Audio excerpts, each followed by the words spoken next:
Carlos Nelson with What's Up Kansas City and Cascade Media Group. And as everyone knows, we're in the political season and it's getting hot around here.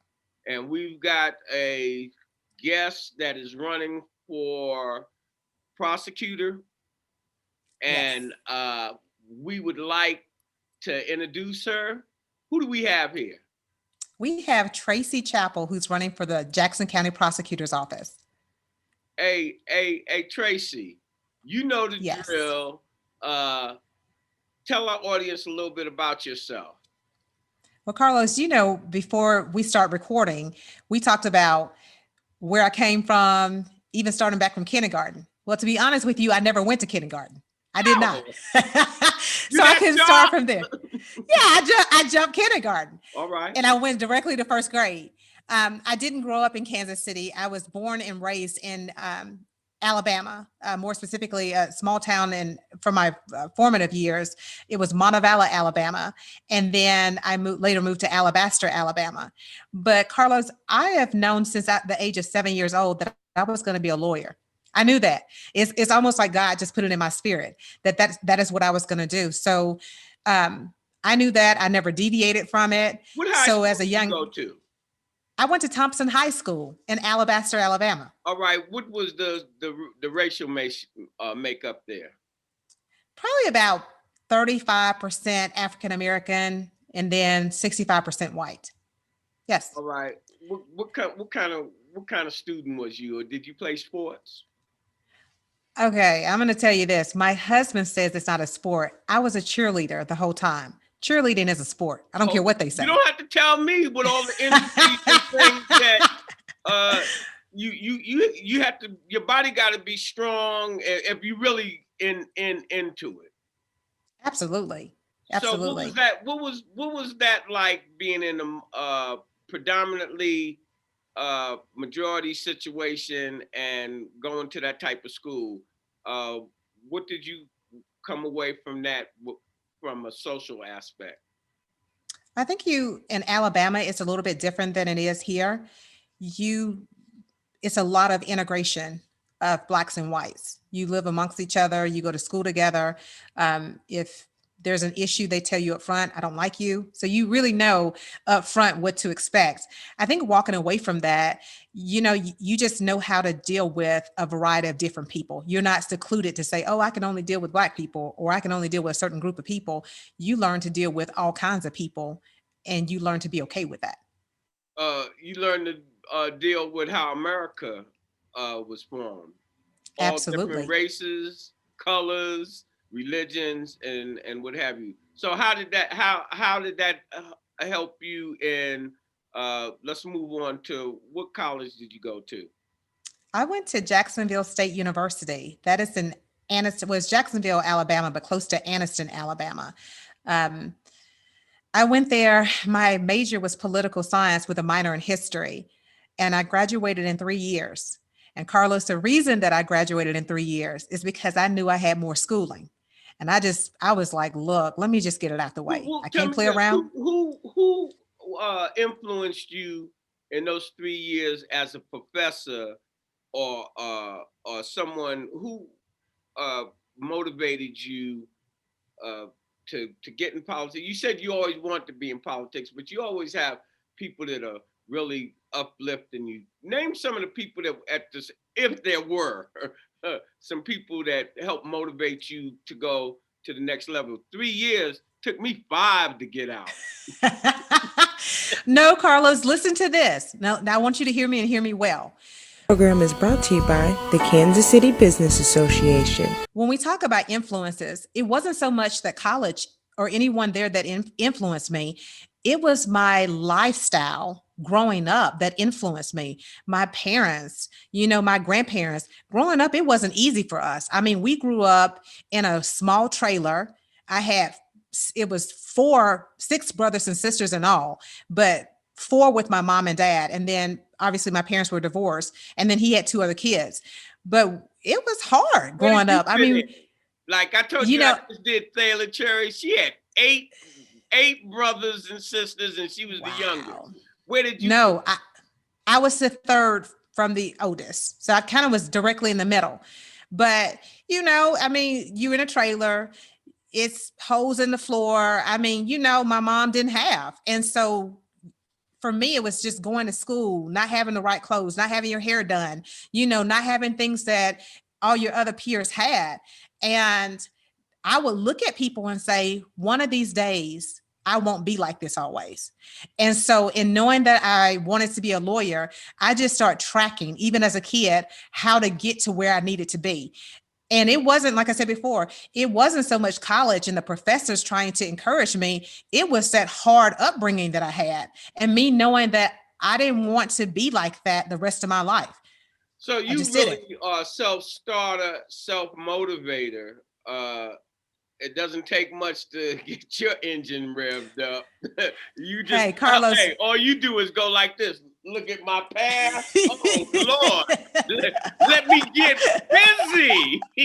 I mean, when you grow up hard like that, and my mom, we moved a lot, we didn't have a lot of stability. And so, my mom and my mom did the best she could. She just did, but it wasn't enough. So when you're looking around, I just made a decision.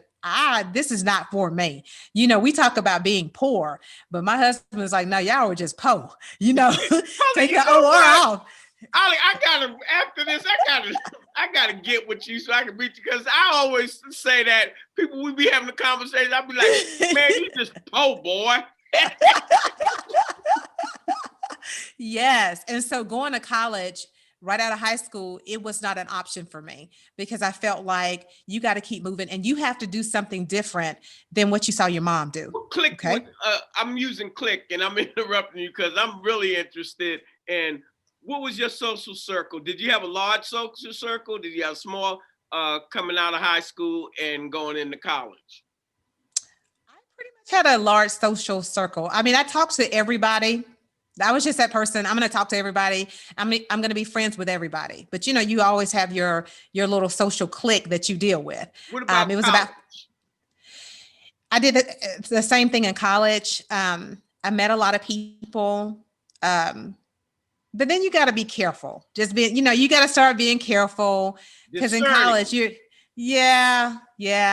knowing who's friends and who's not. So I had probably a close group in college that I dealt with. Yeah.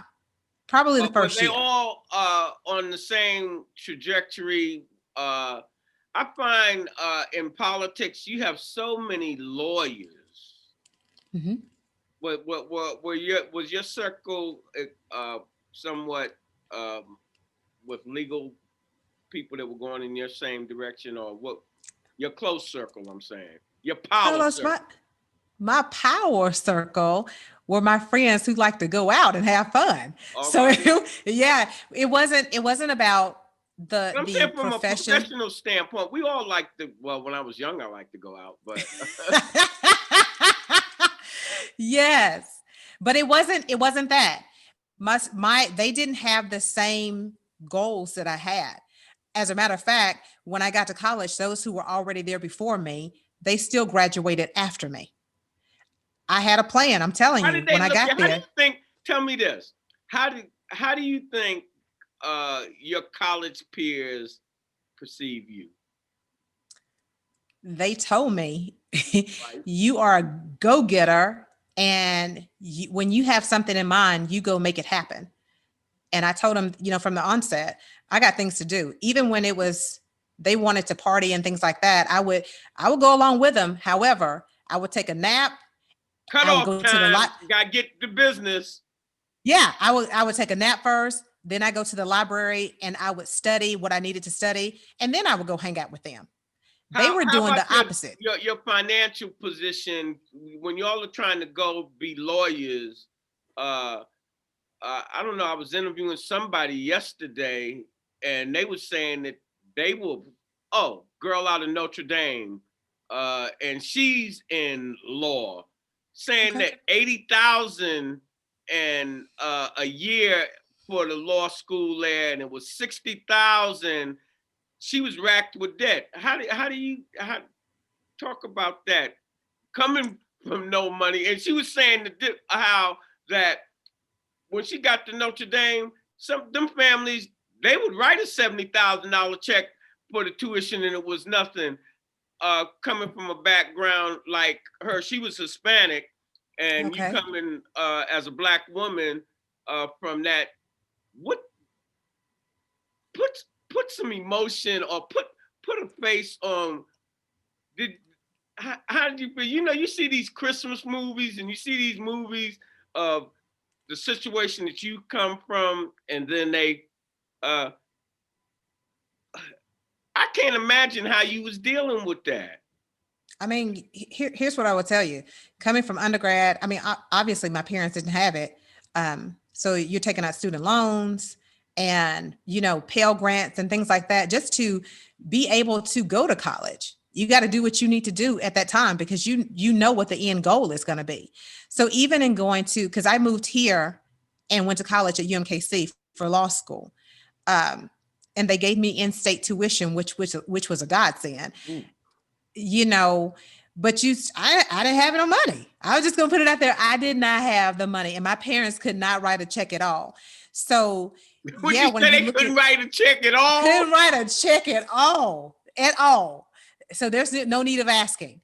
And I just think when you see what the end result is or what the end goal is, you do what you need to do to get where you need to be.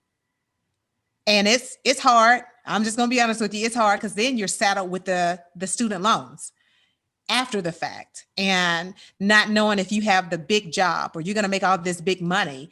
And it's a struggle. Tell me, but what once you got to Kansas City, what was your take on Kansas City? Interrupting you again. Oh, no, you're perfectly fine.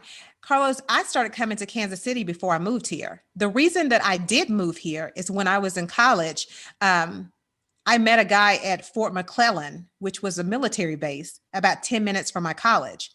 We started dating, but he got transferred to Fort Leavenworth. And so I started flying back and forth to Kansas City and visiting before I ever moved here. But when we made the decision that we were going to move here anyway. But when I moved here, I mean, it was no different than what I felt before. I loved it. The problem is coming from Alabama to Kansas City, the weather. Oh my gosh, the weather was crucial, because in March in Alabama, we're out with shorts and t-shirts on. Mm-hmm. In March in Kansas City, when I got here, I had snow up to my knees. I was like, what is this? So, but outside of the weather, I love Kansas City. I do. Talk to our audience let them know a little bit about them. Oh my gosh. I have 4 beautiful boys. No girls. Man, I'm gonna say I was blessed by that. I was blessed by boys, but I got 1 boy and 2 girls. No, I got 4 boys. So I have, you know, I will say they treat me like they're queen. I'm Queen Bee. I love it. And we're really close. And I tell them all the time. Let me tell you this. I have a Joseph, Jacob, Josiah, and Joshua. So 15, 14, 8, You've and been 6. in the Bible, girl. Hey, had to. Listen, because look, life for me has not been a crystal stair.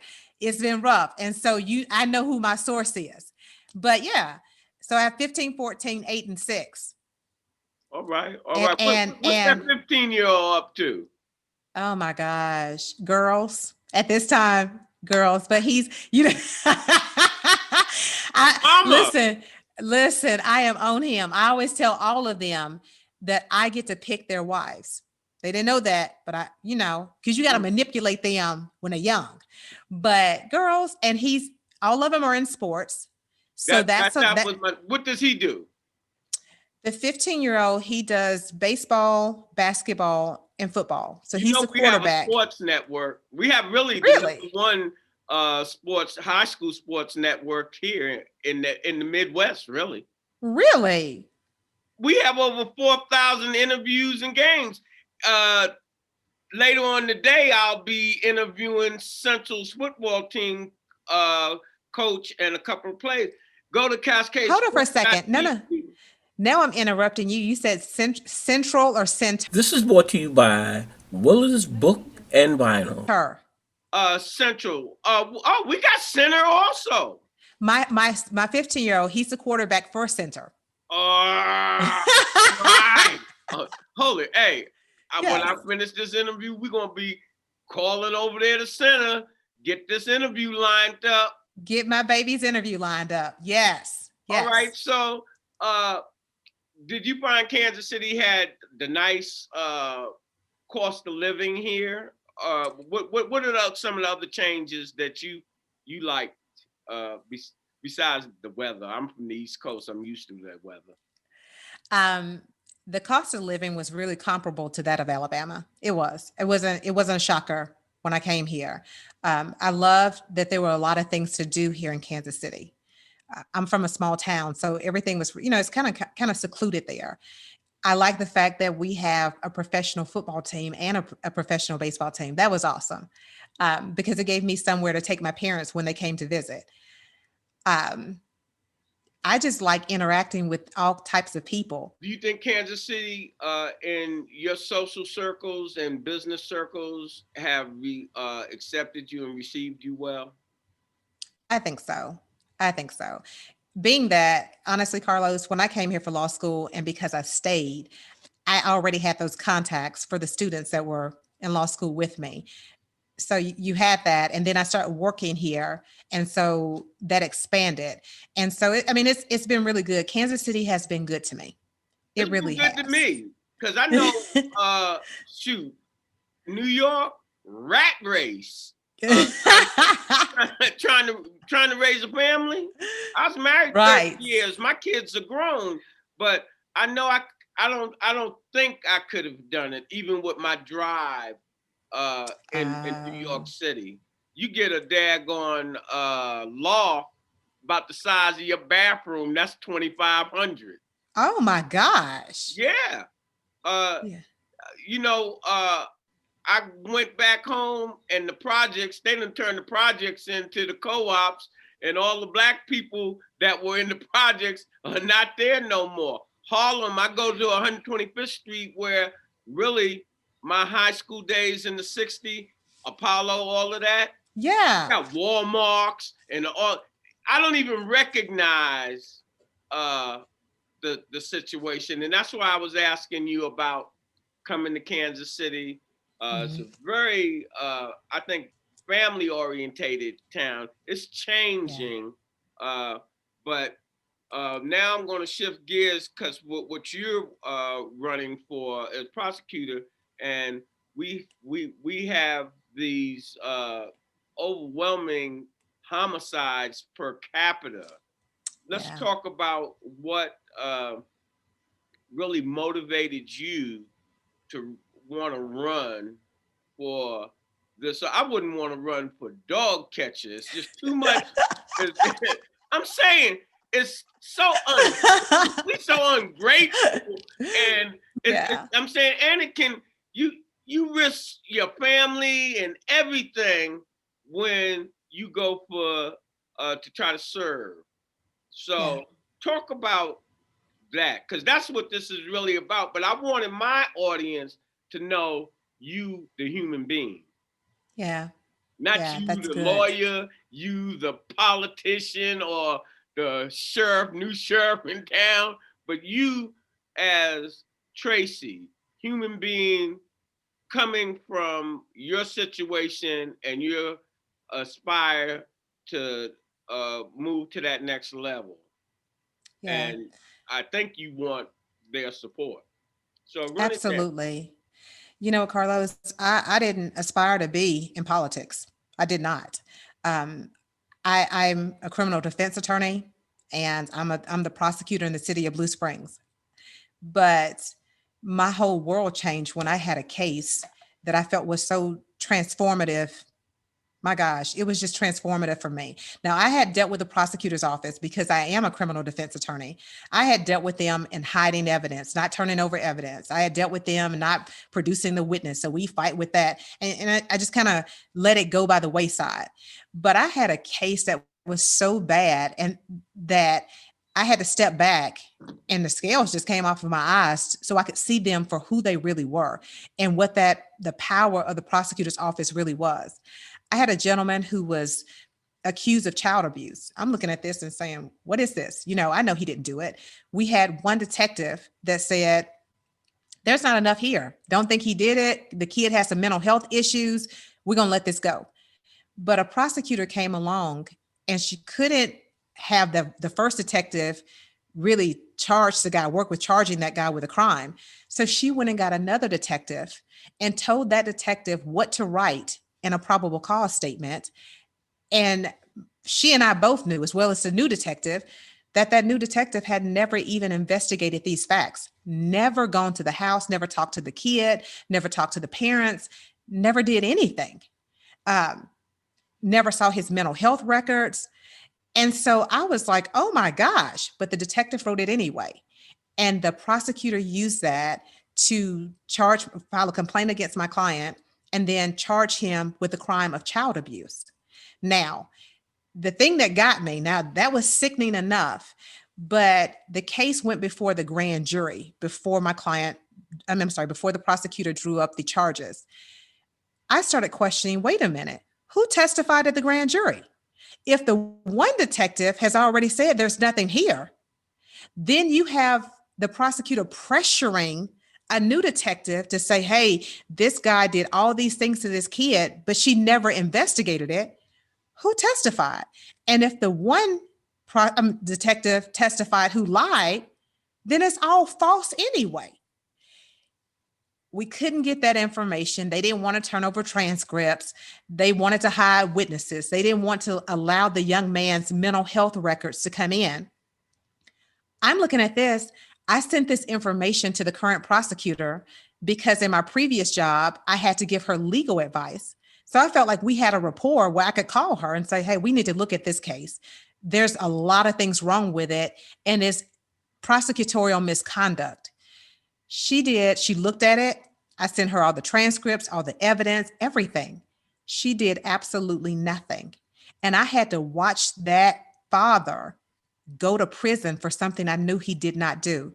It made me sick to my stomach because I'm now seeing a prosecutor's power in play where I couldn't do anything but just watch it happen. And then after that, I saw how this man's whole family was destroyed. It really was. He was a KU graduate student, had a 4-year degree, had a wife. The wife stayed at home. He worked 2 jobs to take care of his family. And it ended with him going to prison. Carlos, I can't tell you how that shook me to my core. And I would cry out daily. And I don't mean cry out like yelling out. I mean on my knees to the Lord and asking him, where is your justice? Where is it? Because I don't see it.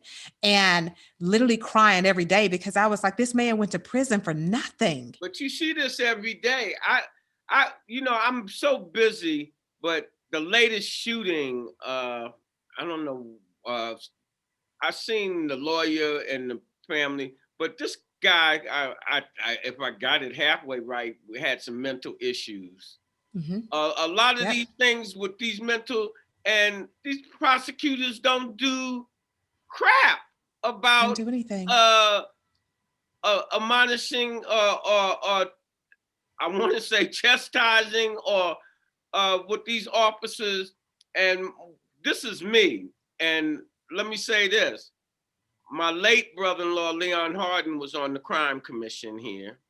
Okay. My godfather was on the crime, called DeCapo on the crime commission. My other brother-in-law retired off the police force. So I don't have no beef with them except for how they are.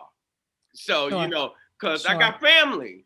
And I think they talk about snitching and they talk about this to the public, but from my what I've seen as a Black man at 69, they got the wall of silence when those officers and misconduct, they don't want to straighten that out, but they tell the public, when you see something, you need to tell.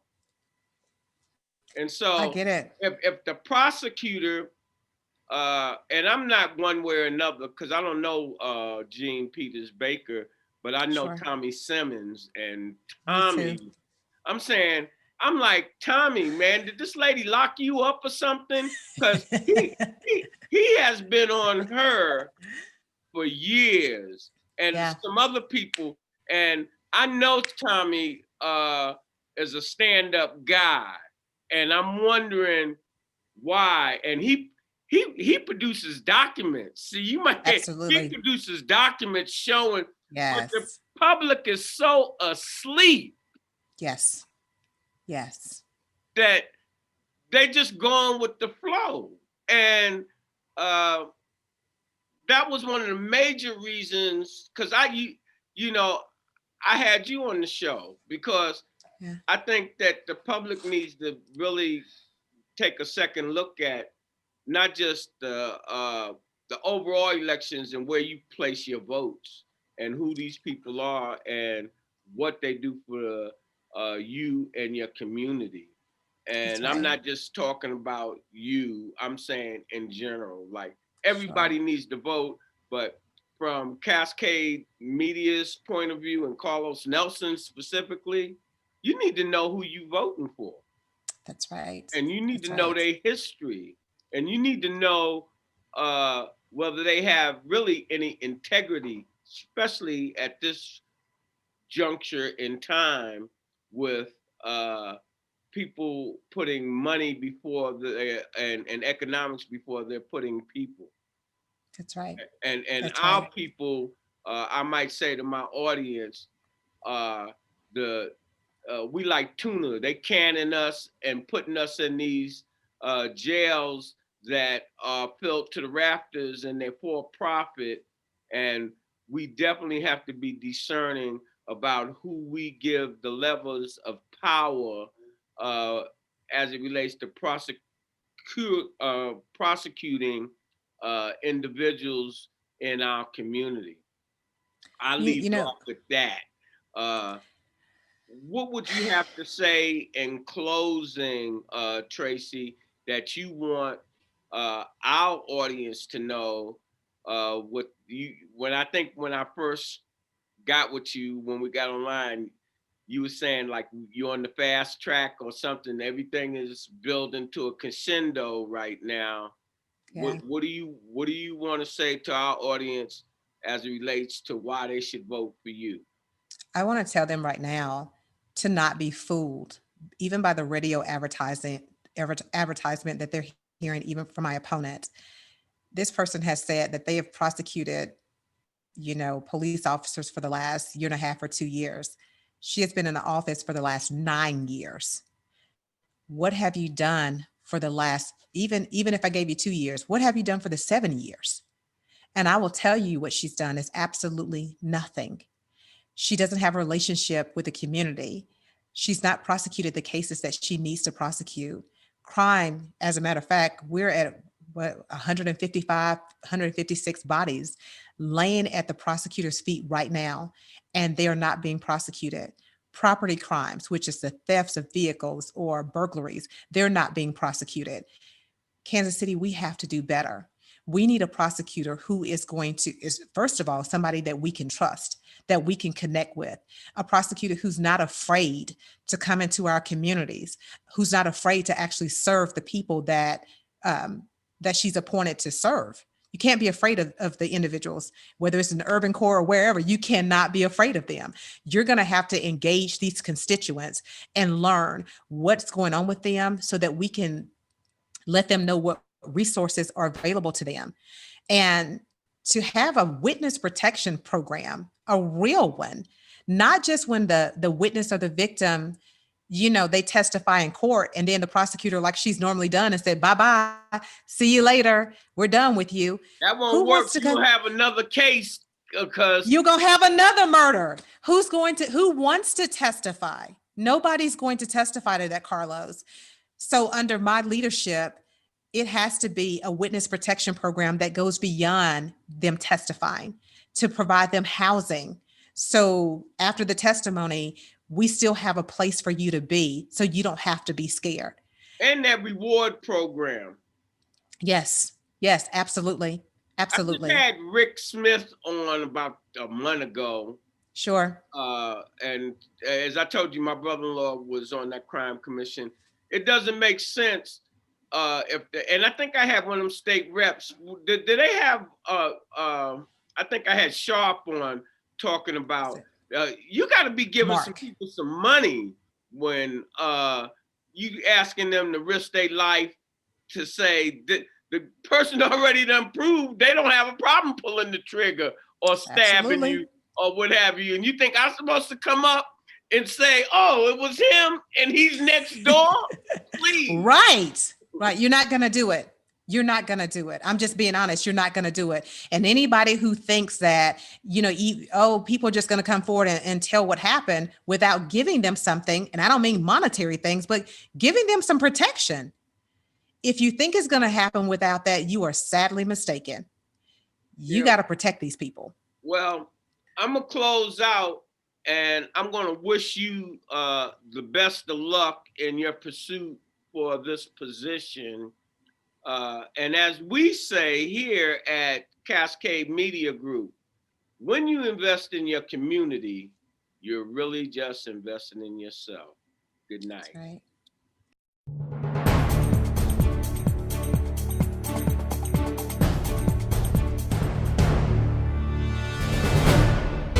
This program is brought to you by Black Star Group.